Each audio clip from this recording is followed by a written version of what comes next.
All right, this is Uptick Talk. Snarskis, great to see you again, man. Thanks for coming on the show. How are you doing? So nice to see you, John. I'm well, thank you. How are you? I'm good. I'm good. Today, I was hoping we could talk about AI. It's all the rage. Have you been playing around with it? Absolutely. I was continuing playing with Midjourney because the software was keep evolving, and there was many other tools that appeared in the AI space regarding the graphic tools. Now we have new tools for animation. So today, I think we can discuss a bit more about the principle of the AI tools, maybe the meaning, and perhaps the forecast where we're seeing it going.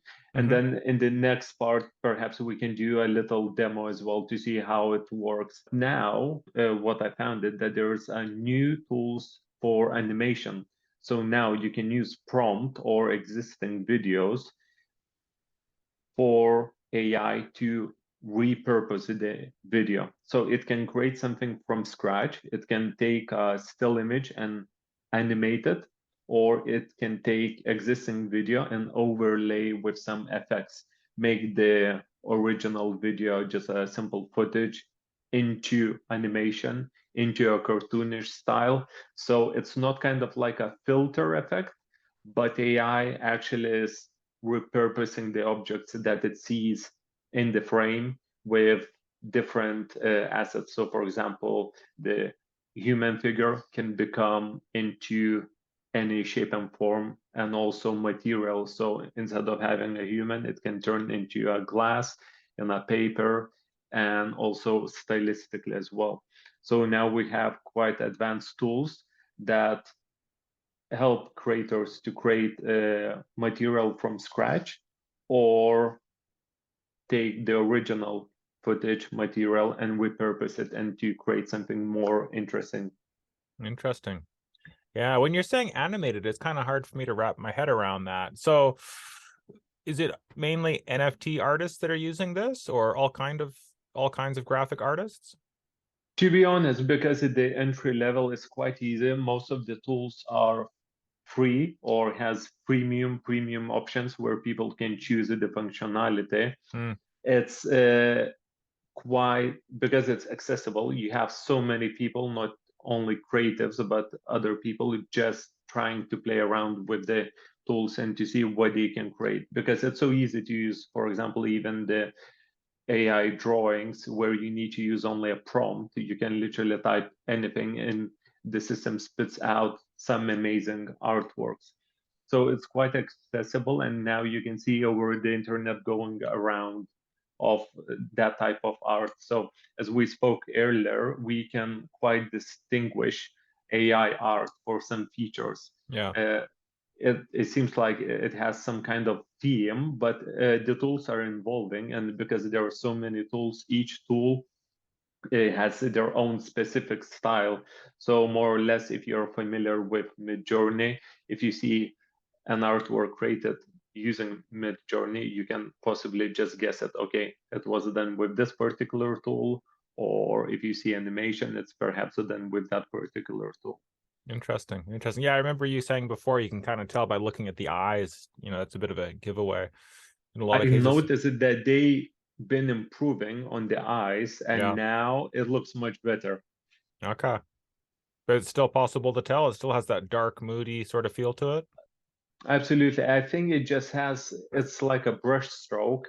It seems like it has the same style. Even it could be completely different style in terms of it's a painting, it's a hand drawing, but somehow you can tell that it is AI drawing because of the composition, some drawings are off centered. It has some kind of weird composition that you can tell, oh, it is a definitely AI, and also not just composition, but textures and overall feel. Mm-hmm. Mm-hmm. So I've got two things on my mind. One is the value of these AI art pieces, but maybe before we get to that, just the application, how this is being used. With NFT art, it seems like it's mainly still the PFP projects, perhaps that are Mhm. getting the most turnover, the most attention, than one of one artists, and usually those are all just JPEG or maybe there's some GIFs, like something's flashing. But are Mhm. people trying to sell like video based NFTs now, or how much animation is there? To be honest, on the marketplaces, I didn't see too many collections out there. Mm-hmm. And if they are, it's mainly created by people who are not originally from the artistic background. So if you have particular artists, they normally stick to their craft and their style. Mm-hmm. Because if you start playing around with the AI, it will create something completely different. So on the marketplace, I didn't really see like a very professional people using it and creating a completely new collection using it this particular tool, Yeah. but mainly I saw just people playing around creating some kind of collections. But that's why there's not so much value to start with, because if people don't have the artistic background and they're just jumping into the art world using AI tool first Mm-hmm. without creating anything before, it's just, it's just basically typing up, creating multiple pictures. It has even less value than PFPs where you can generate it. So even PFPs, you have to input quite a lot of work because you need to create multiple assets in order to generate 10,000 or 5,000 PFPs. But for this one, it's basically unlimited. You just ask and it's being generated in the second. So I think on that side, it has much less value comparing to other graphic design or traditional art or digital art. Mm. So it's not going to replace artists. It's a lot of hype. To be honest, I think it is only a tool. And I think the best comparison would be where you have a video editing software that could be 3D or 2D video software, and that software, for example, has like a effects, special effects. So, for example, you can add some flames or explosions or some lens flares. So I would compare the AI tool now like a nice add-on to your work as a effect or a additional tool. Mm-hmm. So you wouldn't make a collection of just one special effect, even if it's a moving video, moving images collection. You wouldn't use it just one simple effect that looks super cool and create out of that a collection. So same with the AI. You can spit a lot of the artworks, but where's the value? Where's the idea? Because the value in the art is much, it's combined from multiple pain points. So it could be artist, history, the idea behind the collection, um, the owners who own the art, the how old is the artwork. There are so multiple aspects. Also, if the artwork's been exhibited in some particular galleries, or maybe it traveled all around the world, been seen by different continents. So there's much more building value in artwork, in traditional art, or even any physical art. So there's so many different aspects that creates that value.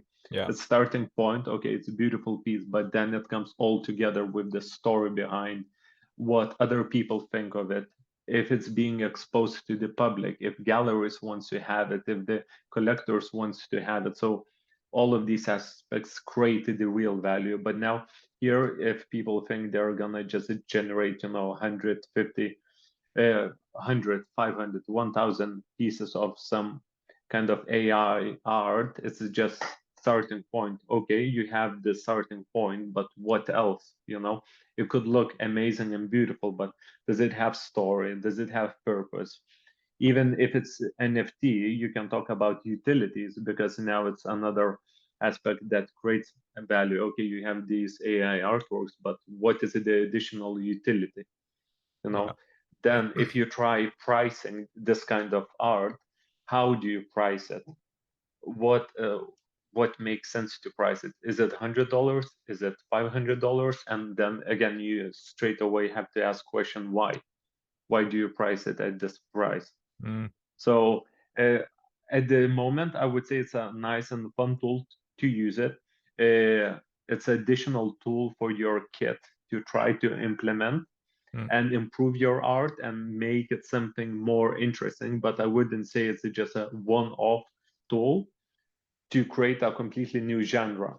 mm, You can do something like, for example, digital painting, add some more textures using different softwares, and then at the end, create something with AI that you would add some particular features to that artwork using the AI. But that's why you don't need to even mention it what you use, because it's just a small tool. It's the same like once you do like a video edit, you don't necessarily need to explain, 500 effects that you put it in the video editing is the final product. So that's why people need to distinguish that it's only a tool. It's and that's it at the moment. yeah, yeah. I got it. I tend to agree.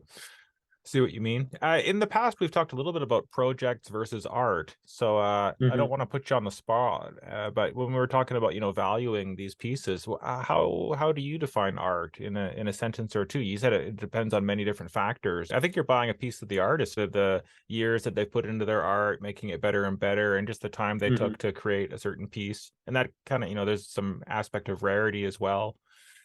Yeah, Absolutely. I don't think if it's just throwing out a few keywords, even if you're talented at, entering those keywords into the system, Hmm. if that's what created the image, I don't think a lot of value can be placed there.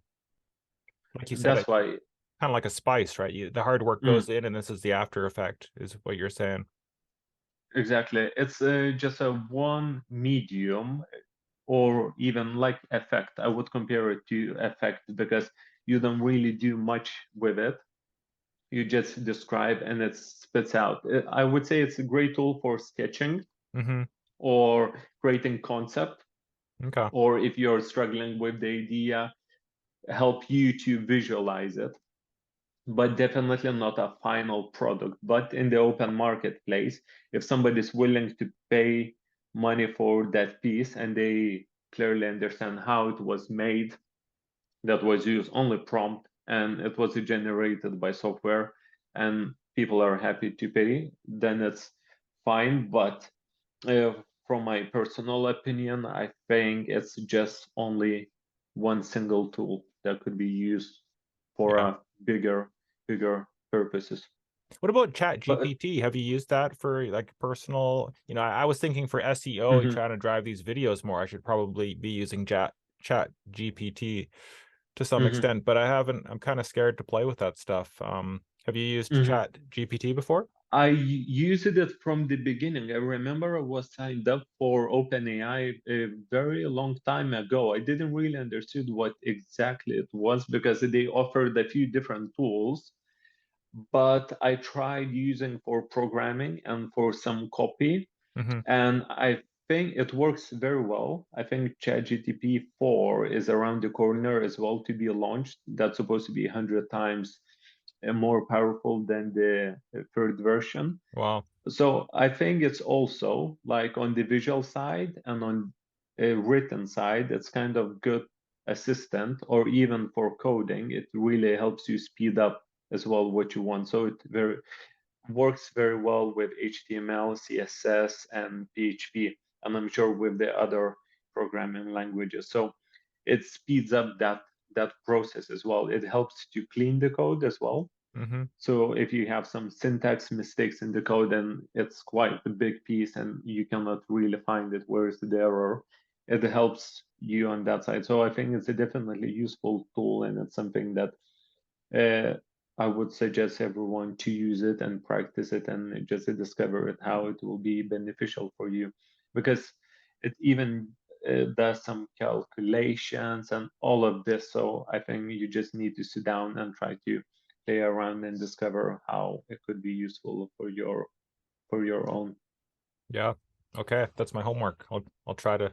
I don't have a lot of free time, but I'll try to give that a crack. Yeah, maybe it'll help me. Maybe it'll improve my efficiency. Okay. Anything else for this episode, or are we going to save the rest for part two when you give us the demos? I think we can save it for the part two because we will have the actual visual to look at and it will be much easier to understand.